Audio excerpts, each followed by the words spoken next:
सोचिए, एक इंसान ने कहा कि जाति, धर्म, मजहब की सारी दीवारें गिरा दीजिए और उसकी एक भोजन की थाली ने इसको जीवंत कर दिया, इसे साक्षात कर दिया कि सारे भेदभाव मिट गए और सब लोग एक थाली में खाना खाने लगे। ये बात है हमारे गुरु नानक देव जी की। दोस्तों, 1469 में गुरु नानक देव जी का तलवंडी में जन्म होता है, जो जगह आज पाकिस्तान में ननकाना साहिब के नाम से फेमस है।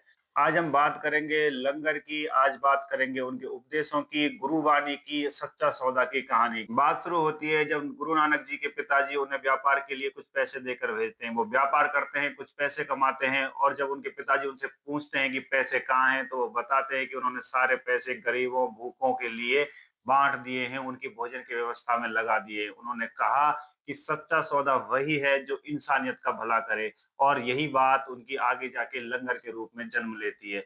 दोस्तों, लंगर केवल मुफ्त का भोजन नहीं है, यह भोजन है आपसी प्रेम का, भेदभाव को मिटाने का, जहां पर प्रधानमंत्री से लेके एक सामान्य व्यक्ति एक जगह पर बैठकर खाना खाते हैं, स्वयं के बर्तन धोते हैं। गुरु नानक जी ने हमें समझाया कि खाने में कोई भेदभाव नहीं होना चाहिए, ये सबका अधिकार है, ये एक प्रेम का प्रतीक है और ये धीरे धीरे धीरे लंगर की व्यवस्था आगे चली और गुरु अंगद देव ने इसे संस्थागत रूप देकर। दोस्तों, कितनी प्रेरक बात है, जब कभी भी भूकंप या कोई बाढ़ या कोई ऐसी प्राकृतिक आपदा से लोग टूटते हैं, तब लंगर उनके लिए सहारा बनता है, उनके लिए भोजन उपलब्ध करवाता है। ना कोई जाति, ना कोई धर्म, ना कोई भेदभाव, सबको इंसानियत के नाते भोजन उपलब्ध कराया जाता है। दोस्तों, जैसे जैसे समय गुजरा, गुरु नानक देव ने लंबी लंबी यात्राएं की, जिन्हें उदासियां कहा जाता है। उन्होंने विभिन्न धर्म के धर्म गुरुओं के साथ खुली चर्चाएं की और इन चर्चाओं को गुरुवाणी में स्थान दिया गया। और दोस्तों, बात है गुरु नानक देव के अंतिम समय की। जब वो अपने जीवन के अंतिम समय में थे, तब उनके घर पर एक दिन लंगर बन रहा था।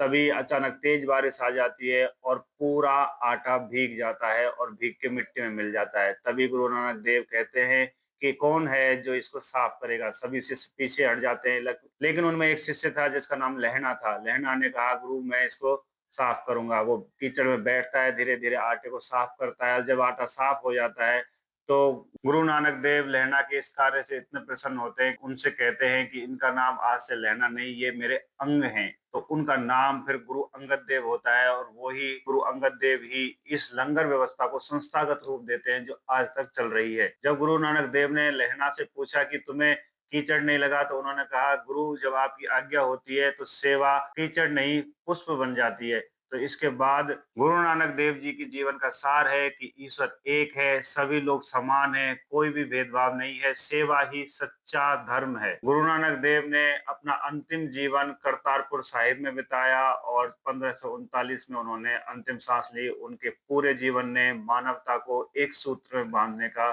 संदेश दिया, जिसे हमें अपने जीवन में अपनाना चाहिए। ऐसी वीडियो के लिए लाइक करें, शेयर करें, सब्सक्राइब करें। Thank you friends.